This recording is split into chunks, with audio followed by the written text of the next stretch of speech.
세계적인 축구 클럽 중에 맨체스터 유나이티드라는 팀이 있습니다. 맨체스터 유나이티드 자체를 모르시더라도 박지성 선수 아시죠? 축구 선수 박지성 선수가 해외 잉글랜드에서 뛰었던 팀이라고 하면 아시는 분들이 계실지 모르겠습니다. 저는 스포츠 중에서도 이 축구를 가장 좋아합니다. 이 박지성 선수가 이 팀에 합류하기 전부터 이 팀을 응원했던 저는 오래된 팬입니다. 알렉슨 퍼거슨이라는 명장의 지휘 아래서 1986년도부터 2013년까지 무려 38개의 트로피를 들어올린 아주 세계적인 클럽입니다. 그런데 2014년 이 퍼거슨의 은퇴 이후 어떤 일이 일어난지 아십니까? 6명의 감독이 지금 거쳐가는 동안 옛 시대의 영광이 한 번도 재현되지 못하고 있습니다. 저번 시즌에는 리그에서 15위라는 역사상 가장 처참한 기록을 마감하면서 저를 비롯한 팬들은 현실의 초라한 성적에 이 안타까움과 낙심과 그리고 분노를 금치 못하면서 여전히 옛 시대의 영광을 기다리고 있습니다. 요즘 그래도 기분이 좋은 것은 감독 임시 체제로 가고 있는데 그래도 지금 리그 3위에 지금 빛나고 있는 아주 좋은 성적을 거두고 있는 중에 있다는 것에 조금은 위로를 갖고 있습니다. 이처럼 한 번이라도 화려했던 영광의 순간을 경험해 본 사람은 현재의 상황이 그때와 다를수록 더 큰 안타까움을 느끼고 그 상황을 회상하며 낙심하기도 하는 것이 우리 인간의 모습입니다. 오늘 본문에서 이스라엘 백성도 옛 영광의 때를 생각하며 낙심하고 있습니다. 바벨론 포로에서 돌아온 이스라엘 백성은 다시 성전을 짓고 있습니다. 성전을 지어갑니다. 그러나 그들 눈에 보이는 현실의 성전의 모습은 어떻습니까? 아직 너무나도 초라한 상태에 놓여 있습니다. 막 털을 두고 쌓기 시작하는 시점이 있기 때문입니다. 더 나아가 과거 솔로몬의 그 성전의 영광을 기억하는 사람에게는 지금의 성전은 아주 비교할 수 없을 정도로 처참해 보이는 현실이었습니다. 그 비교 속에, 이전과 현실의 비교 속에 백성들의 마음 속에 뭐가 찾아옵니까? 낙심이 찾아옵니다. 바로 그때 하나님께서 선지자 학개를 찾아와 말씀하십니다. 그 말씀은 이스라엘 백성이 다시 힘을 내어 성전 재건의 사명을 완성하도록 이끄는 힘이 되어 주었습니다. 그렇다면 그 말씀이 무엇입니까? 오늘 본문의 말씀을 중심으로 현실의 모습이 이전과 비교하여 연약하게 느껴질 때, 그리고 그 모습을 바라보며 우리의 마음속에 낙심이 찾아올 때 우리가 붙들고 나아가야 할 하나님의 말씀이 무엇인지를 함께 생각하며 은혜를 나눠보고자 합니다. 첫 번째로 낙심한 백성과 함께 하시겠다 약속하신 하나님의 말씀을 굳게 붙잡아야 합니다. 오늘 본문 1절에서 5절까지의 말씀 다 함께 합독해서 읽어보겠습니다. 시작. 일곱째 달 곧 그 달 21일에 여호와의 말씀이 선지자 학개에게 임하니라. 이르시되 너는 스알디엘의 아들 유다 총독 스룹바벨과 여호사닥의 아들 대제사장 여호수아와 남은 백성에게 말하여 이르라. 너희 가운데 남아있는 자 중에서 이 성전의 이전 영광을 본 자가 누구냐? 이제 이것이 너희에게 어떻게 보이느냐? 이것이 너희 눈에 보잘것없지 아니하냐? 그러나 여호와가 이르노라. 스룹바벨아 스스로 굳세게 할지어다. 여호사닥의 아들 대제사장 여호수아야 스스로 굳세게 할지어다. 여호와의 말이니라. 이 땅 모든 백성아 스스로 굳세게 하여 일할지어다. 내가 너희와 함께하노라. 만군의 여호와의 말이니라. 너희가 애굽에서 나올 때에 내가 너희와 언약한 말과 나의 영이 계속하여 너희 가운데 머물러 있나니 너희는 두려워하지 말지어다. 아멘. 오늘 본문 역시 저번 시간과 동일하게 시작하죠. 저번 시간 기억하십니까? 구체적인 날짜와 시기를 기록하며 하나님께서 임하신 그 순간을 기록하고 있었습니다. 오늘 말씀도 동일하게 시작합니다. 일곱째 달 곧 그 달 21일에 여호와의 말씀이 선지자 학개에게 임했다라고 기록되어 있습니다. 일곱째 달이라고 했습니다. 이 달을 우리가 주목해야 하는 이유는 이스라엘 백성에게 특별한 절기들이 모여 있는 주간이기 때문입니다. 나팔절과 속죄일과 초막절, 우리가 알고 있는 절기들이죠. 이러한 모든 절기들이 이어지는 것이 이 일곱째 달이었습니다. 그 중에서도 오늘 21일이라고 했습니다. 초막절의 마지막 날을 통과하고 있던 중에 있는 이스라엘 백성이었습니다. 이 날은 어떤 것을 기념하는 날이냐 하면 하나님께서 이스라엘을 광야에서 돌보신 그 은혜의 감사하면서 기뻐하는 날이었습니다. 그리고 풍성한 수확을 감사하는 기쁨의 절기였습니다. 이 기쁨의 절기에 하나님께서 학개 선지자를 찾아와 말씀하시는 것입니다. 심지어 지금 이스라엘 백성들은 해방을 맞아서 하나님 앞에 성전의 기초를 두고 그것을 올리려고 시작하는 단계에 있습니다. 백성들의 마음에 감사와 기쁨이 충만할 것만 같은데 오히려 성전을 보며 낙심하고 있습니다. 여호와 하나님은 이들의 마음을 잘 알고 계셨습니다. 그래서 총독 스룹바벨과 대제사장 여호수아와 성전을 짓고 있던 백성들에게 친히 찾아가 말씀하신 것입니다. 그렇다면 백성들은 지금 왜 낙심하고 있는 것입니까? 3절에 그 이유를 보게 됩니다.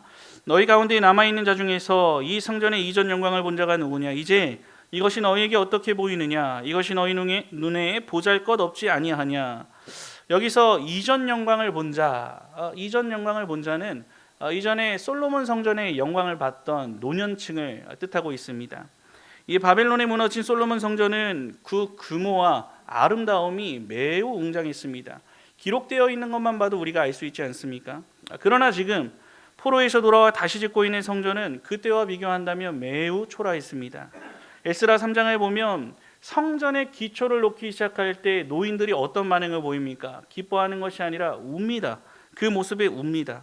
옛 성전을 기억하는 그들에게 지금 바라보고 있는 성전의 현실은 너무나 초라했기 때문입니다. 과거의 영광과 현재의 현실이 너무나도 크게 비교가 되었습니다. 바로 그 비교가 백성들 마음 가운데 낙심으로 자리 잡게 되었던 것입니다.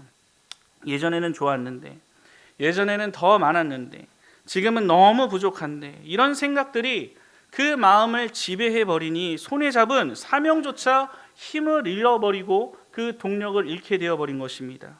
그런데 하나님이 바로 그 낙심의 현장 한가운데서 말씀하십니다. 4절입니다. 여호와가 이르노라 스룹바벨아 스스로 굳세게 할지어다. 여호사닥의 아들 대제사장 여호수아야 스스로 굳세게 할지어라. 여호와의 말이니라. 이 땅의 모든 백성아 스스로 굳세게 할지니라. 하나님은 굳세게 하라, 굳세게 하라, 굳세게 하라라고 3번이나 반복해 말씀하십니다. 지도자에게, 대제사장에게, 그리고 모든 백성들에게 말씀하십니다. 이것은 그들의 낙심의 깊이가 어느 정도 깊었음을 아시고 하시는 말씀이었습니다. 그러나 하나님께서는 그들을 위로하기에 앞서서 그 낙심의 감정에 머물러 있지 말 것을 당부하십니다. 마음을 굳게 해라, 다시금 힘을 내서 일어나라 라고 그들을 권면하며 일으키십니다. 지금 낙심에 있는 백성들에게 힘을 내라며 응원하시는 것인데요. 그러나 아무 대책이나 근거도 없는 힘내라는 말을 들을 때 어떻습니까, 여러분? 주변에 여러분들이 힘든 일이 있어요. 그런데 여러분들이 얘기를 했어요. 근데 인간은 유한하기 때문에 해줄 수 있는 것이 그 듣는 사람도 아무것도 없습니다. 그때 그 사람이 얘기하죠. 말 끝에 힘내. 어쩔 수 있겠어? 힘내. 이 말이 여러분 위로가 됩니까? 사실상 별다른 위로가 되지 않습니다. 그 말이 진심이라고 해도 전혀 위로가 되지 않습니다. 그런데 지금 하나님께서는 굳세게 하라, 곧 힘내라, 일어나라 라고 말씀하신 것으로 끝나지 않으십니다. 마땅히 힘을 낼 수 있는 이유와 근거를 함께 이스라엘 백성에게 말씀해 주시는데 무엇입니까? 바로 내가 너와 함께 한다. 이 모든 이 말씀이 바로 낙심을 이길 수 있는 근거가 되어주는 것입니다. 성전의 영광은 건물이 크게 있는 것이 아니라 하나님이 함께 하시는 데 있습니다. 아무리 화려한 건물이라 할지라도 그 건물 안에 하나님의 임재가 떠나면 그것은 콘크리트 건물일 뿐입니다. 그러나 아무리 초라해 보일지라도 하나님이 함께 하시면 그것이 하나님의 영광이 나타내는 충만한 장소가 됩니다. 하나님은 바로 그 사실을 백성들이 다시 붙들도록 이끌어 주십니다. 그리고 5절에 그 약속의 근거를 더욱더 깊이 말씀해 주시는데 한번 볼게요. 너희가 애굽에서 나올 때에 내가 너희와 언약한 말과 나의 영이 계속하여 너희 가운데 머물러 있나니 너희는 두려워하지 말지어다. 하나님께서는 출애굽 백성들과 맺으셨던 출애굽 언약을 다시 한번 끄집어내시며 상기시키십니다. 이스라엘이 애굽에서 나올 때 하나님께서 맺으신 그 언약의 핵심이 무엇이었습니까? 나는 너희의 하나님이 될 것이고 너희는 내 백성이 될 것이다. 하나님의 보호와 함께 하심에 대한 분명한 약속을 하나님께서 먼저 세워주셨습니다. 그리고 실제로 광야에서 그들과 함께 하셨습니다. 그들이 가는 것, 입을 것, 먹을 것, 마실 것, 필요에 따라서 그때그때마다 모든 것들을 공급해 주시면서 하나님께서는 그들을 이끌어 주셨습니다. 지금 상황이 초라하고 약해 보여도 하나님께서는 그 언약을 버리신 적이 한순간도 없으셨습니다. 하나님의 영이 여전히 그들과 함께 머물러 있습니다. 그리고 계속해서 내가 너희와 함께 하겠다고 오늘 본문을 통해서 학계 선지자를 통하여서 또다시 하나님의 약속을 상기시켜 줍니다. 그렇기 때문에 두려워할 이유가 전혀 없는 것입니다. 이것이 바로 낙심하지 말아야 할, 앞으로 나아갈 수 있는 분명한 이유가 됩니다. 성도 여러분, 우리 남부교회는 이 자리에서 40년이 넘는 긴 시간을 보냈습니다. 한국교회 부흥기와 함께 성장해 나가며 예배당을 가득 채웠던 때를 기억하시는 분들이 이 자리에 계십니다. 한때는 200명의 성도들이 이 자리를 채우며 매주 예배를 드렸고, 특별한 날이면 400명이 가까운 인원이 모여서 예배를 드렸다고 알고 있습니다. 지금 우리가 사용하는 4층과 5층뿐만 아니라 2층까지 사용했던 흔적이 아직도 창문에 남아있는 빛바랜 교회 이름을 통해서 보이기도 합니다. 어린이 성교원에서 들려오던 그 아이들의 웃음소리, SFC 청년들이 모여 힘있게 교제하며 봉사하던 그 모습들을 떠올려 보면 지금 우리의 현실은 감사하지만 그럼에도 불구하고 너무도 초라하게 느껴질 수 있습니다. 과거의 기억이 선명하면 선명할수록 현재의 모습은 더 작게 보이고 그 비교 속에 마음이 낙심으로 기울어질 때가 있는 것입니다. 그러나 하나님께서는 우리 성도 한 사람 한 사람이 결코 그러한 감정에 머물러 있기를 원하지 않으십니다. 하나님은 낙심한 백성들에게 말씀하셨던 것처럼 오늘 우리들에게도 동일하게 말씀하십니다. 무엇입니까? 남부경향의 성도들아 굳세게 하라 라고 말씀하시는 것입니다. 비교의 자리에서 넘어진 채 있지 말고 일어나서 힘을 내라 라고 선포하십니다. 지금 주어진 자리에서 하나님이 맡겨주신 교회를 세워가야 하는 그 사명을 계속해서 감당할 것을 권면하십니다. 그리고 그 말씀은 단순한 격려와 위로로 끝나지 않습니다. 하나님은 그 이유와 근거를 우리에게 동일하게 말씀하십니다. 내가 너희와 함께 할 것이다. 내가 너희와 함께 할 것이다 라고 동일하게 우리들에게 말씀해 주십니다. 내가 너희와 함께 여기까지 왔고 앞으로도 내가 함께 할 것이니 마음을 굳세게 하라는 것입니다. 그러니 다시 사명의 자리로 나아가서 하나님의 교회를 세워가라 라고 우리들에게 말씀하십니다. 생각해 보시기 바랍니다. 하나님은 이스라엘 백성이 포로가 되어서 오랜 시간 고생하던 그 시기, 하나님께서 그들을 버린 시간이었습니까? 결코 그렇지 않다는 것을 알 수 있습니다. 회복의 때를 바라보시며 한순간도 택한 백성을 떠나신 적이 없습니다. 그렇다면 부흥과 성장의 영광스러운 순간에만 하나님이 함께 하셨던 것이 아닙니다.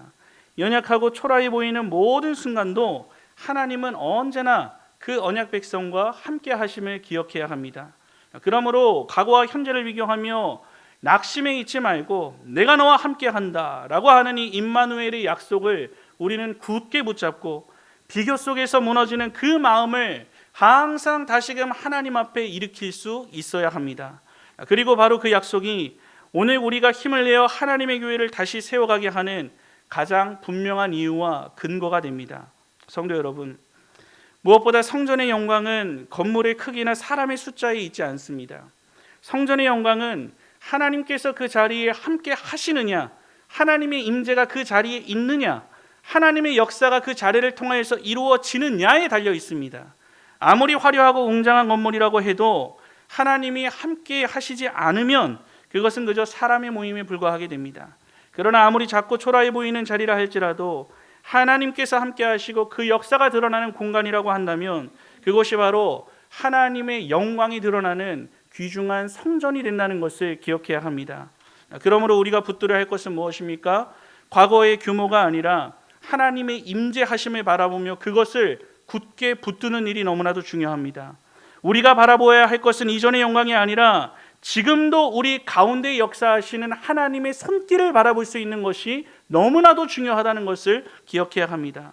하나님이 우리와 함께 하신다면 지금 우리의 걸음도 하나님께서 사용하시는 도구가 될 수 있다는 것을 확신해야 하는 것입니다. 그래서 우리는 비교의 자리에 머물러 있을 것이 아니라 사명의 자리로 언제나 힘을 내어 나아갈 수 있어야 합니다. 하나님이 맡기신 예배의 자리, 기도의 자리, 말씀을 붙드는 그 자리, 그리고 서로를 섬기며 교회를 함께 세워가는 그 자리에서 각자의 역할을 감당하며 힘을 내야 하는 것입니다.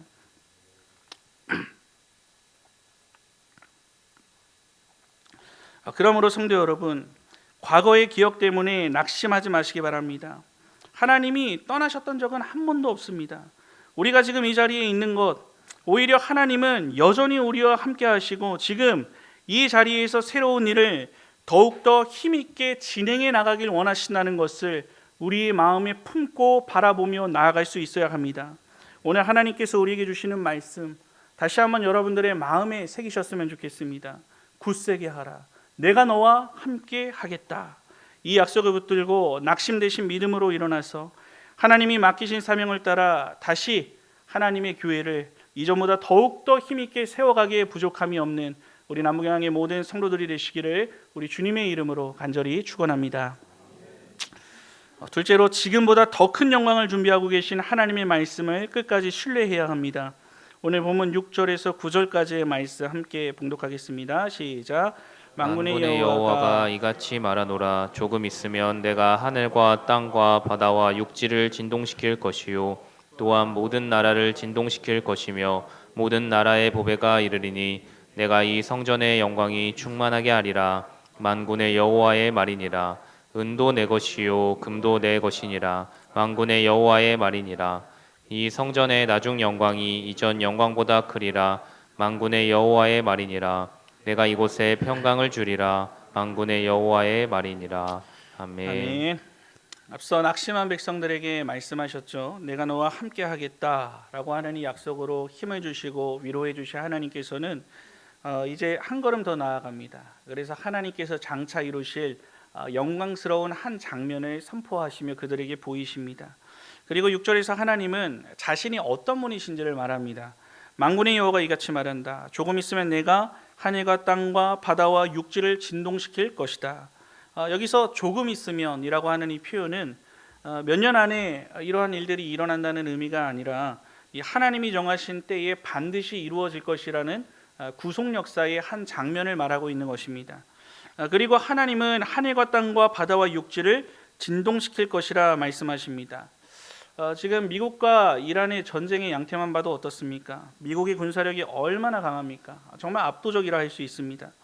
이처럼 우리 눈에 보이는 세상은 강자의 힘으로 좌우되는 것처럼 보이지만 사실상 이 말씀은 하나님께서 모든 것을 쥐고 계신 하나님의 주권 아래에 있다는 하나님의 주권을 선포하고 있습니다. 지금 이스라엘 백성들의 눈에 보이는 현실 너무나도 초라합니다. 성전은 작고 나라는 약합니다. 그리고 주변에 강대국이 여전히 존재하고 있습니다. 그런 상황에서 하나님께서는 말씀하십니다. 지금 너희 눈에 강해 보이는 모든 것, 그거 내가 쥐고 있다. 내가 정한 때에 내가 흔들어 내 역사를 보일 것이다. 하나님의 역사 속에서 하나님께서는 충분히 열방까지도 움직이셔서 결국 하나님의 영광이 그 성전 속에 가득하게 하실 수 있는 분임을 드러내신 것입니다. 다시 말해 지금 눈앞에 보이는 너희들이 초라하다고 여기며 눈물 흘리는 그 모습이 최종적인 모습이 아니라는 것을 말씀해주고 있습니다. 그래서 하나님은 8절에서 이렇게 말씀하십니다. 은도 내 것이요 금도 내 것이라. 만군의 여호와의 말이니라. 이 당시 포로에서 돌아온 백성들, 포로에서 돌아왔습니다. 가진 것이 없습니다. 가난했습니다. 성전을 화려하게 짓고 싶어도 힘있게 짓고 싶어도 이에 대한 자원이 부족한 상황입니다. 이런 상황에서 하나님께서 그들에게 말씀하시는 것입니다. 은도 내 것이고 금도 내 것이다. 세상의 모든 재물과 자원, 이 필요세계의 모든 것들은 다 내 것이다 라고 말씀하십니다. 인간의 눈에는 부족해 보이지만 하나님께서는 결코 부족함이 없으십니다. 하나님은 필요하시면 언제든지 피조세계의 주인된 당신의 권한을 가지고 하나님의 일들을 이루어 가시는 분이십니다. 이 말씀이 중요한 이유가 무엇입니까? 백성들의 시선을 지금 현실의 부족함을 보면서 눈물을 흘리고 있는 그 상황에서 하나님의 주권으로 그 시선과 그 영적인 반응을 옮겨주고 있는 말씀이기 때문입니다. 하나님이 하시는 일은 인간이 가진 것에 의해 결정되지 않습니다. 하나님의 계획은 하나님의 능력으로 철저히 이루어진다는 것을 알려주고 있으신 것입니다. 그리고 9절에서 하나님은 이 단락의 핵심적인 약속 하나를 선포하십니다. 이 성전의 낮은 영광이 이전 영광보다 크리라. 만군의 여호와의 말이니라. 내가 이곳에 평강을 주리라. 아멘.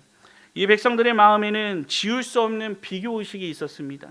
솔로몬의 성전은 그렇게 화려했는데 지금의 성전은 너무나도 초라하다. 그런데 하나님께서는 그 비교 자체를 이 말씀으로 뒤집어 버리는 것입니다. 이 성전의 낮은 영광이 지금보다 이전 영광보다 클 것이다 라는 말씀입니다. 여기서 낮은 영광이라고 하는 것은 단순히 건물의 규모라든지 화려함을 의미하지 않습니다. 하나님께서 장차 이루실 구속 역사에 나타날 더 큰 영광을 가리키고 있습니다. 실제로 이 성전은 훗날에 헤롯 시대에 대대적으로 확장되어지고 중축되기도 하지만 더 중요한 것은 무엇입니까? 이 성전에 장차 메시아이신 예수 그리스도 성전 자체이신 그분께서 오신다는 것을 전제하고 하신 말씀이기도 합니다. 솔로몬 성전에서도 하나님의 영광이 임했지만 훗날 이 성전에서는 하나님이신 그분께서 직접 오셔서 말씀도 하시고 가르치기도 하시고 구원의 역사를 이뤄 가시는 일이 실제 나타나게 됩니다. 그래서 하나님은 지금은 작아 보여도 내가 이루어갈 영광은 이전보다 클 것이다 라고 확신 가운데 말씀해 주시는 것입니다. 그러니 백성들은 그 믿음을 가지고 끝까지 맡겨진 사명, 그 성전을 세워가는 사명에 집중하여 그것을 감당하라고 알려주십니다. 그리고 하나님은 이곳에 평강을 주신다라고 선포하십니다. 여기에서 평강이라고 하는 것은 단순히 마음의 안정을 너희에게 줄 것이다 이런 차원이 아닙니다. 하나님이 임재하시는 그 성전에서 하나님과의 관계가 회복되어질 때, 하나님과 성도의 관계가 바르게 회복되어질 때 얻게 되는 참된 영적인 평강을 의미합니다. 그러므로 하나님은 낙심한 백성들에게 지금 눈에 보이는 성전의 모습으로 하나님의 일을 판단하지 말고 장차 하나님께서 이루실 더 큰 영광을 믿음으로 맡겨진 성전 재건의 일을 계속해서 힘써 감당하라고 말씀하십니다. 성도 여러분, 지금 우리 눈에 보이는 우리 교회의 현실을 바라보면 여전히 해야 할 일이 너무나도 많이 남아 있습니다. 열심을 다해 달려가다가도 우리가 과거의 영광스러운 때를 떠올리며 비교했을 때에 낙심이 찾아올 수 있습니다.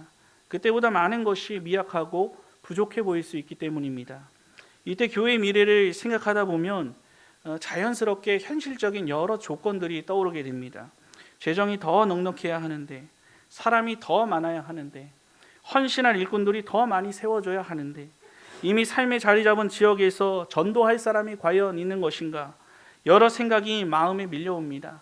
교회를 사랑하는 성도라면 마땅히 할 수 있는 생각들입니다. 저 또한 이런 생각들을 하면서 목회를 하고 있습니다. 물론 이러한 요소들은 교회 사역과 성장을 위해 반드시 필요합니다. 그리고 준비해야 할 부분들입니다. 그러나 하나님은 오늘 본문을 통해 교회의 미래는 그런 조건에 의해 결정되어진다고 말씀하지 않고 계십니다. 하나님께서는 은도 내 것이고 금도 내 것이다 라고 말씀하십니다.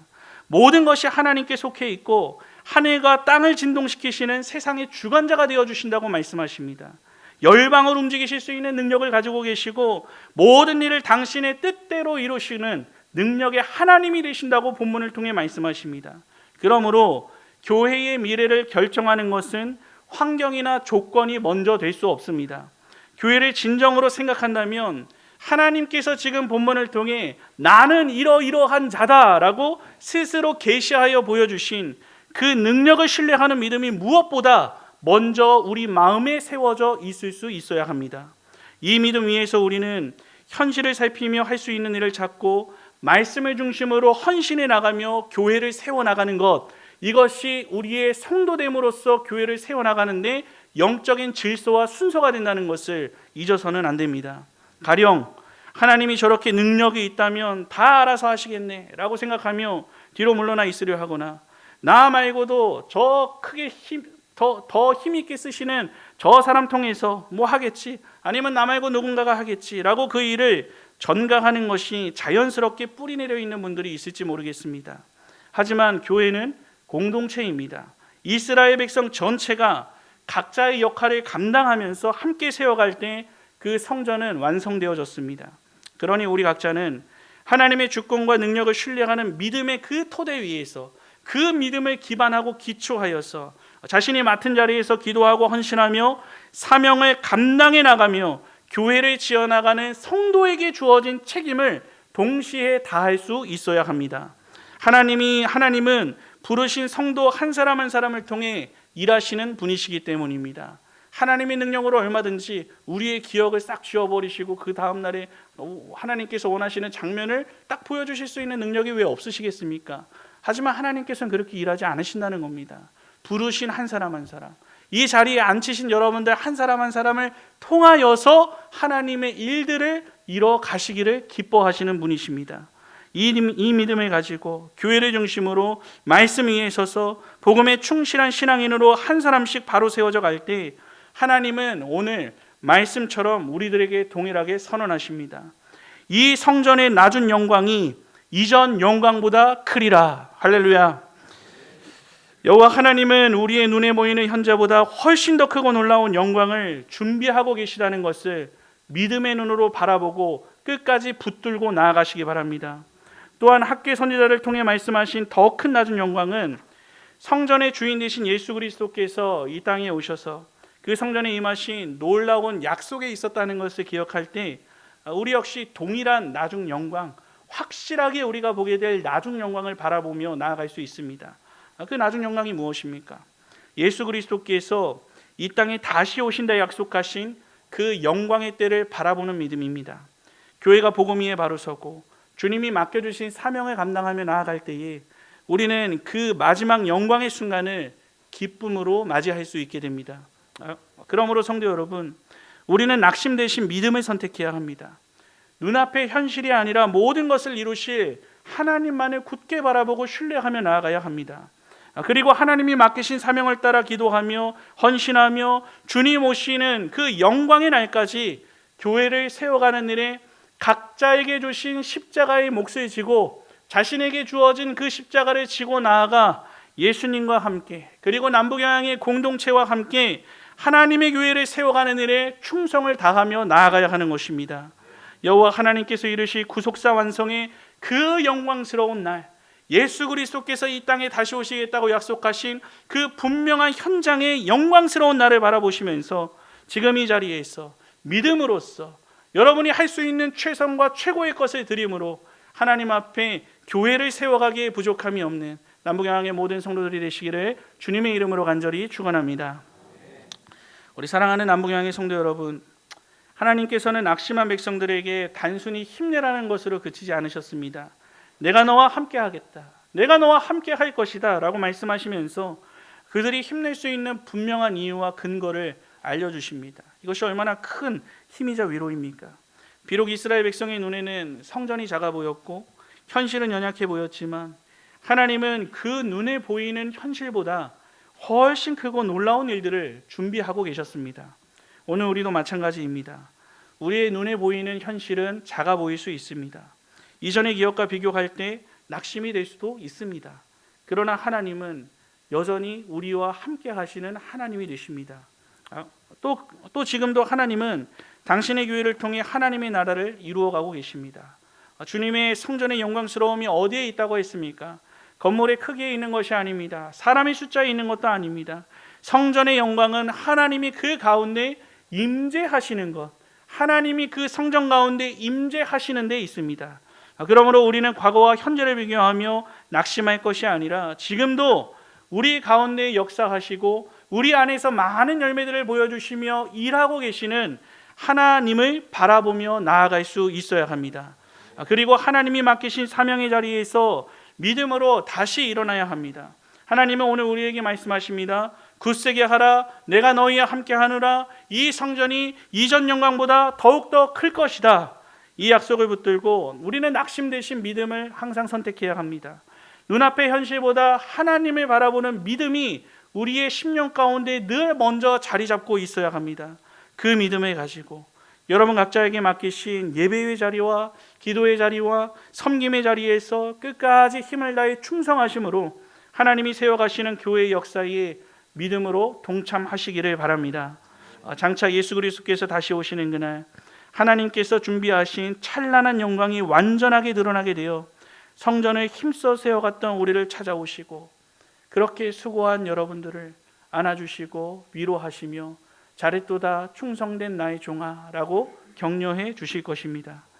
그날을 바라보며 지금 이 자리에서 믿음으로 교회를 세워가기에 부족함이 없는 우리 남부교양의 모든 성도들이 되시기를 주님의 이름으로 간절히 축원합니다.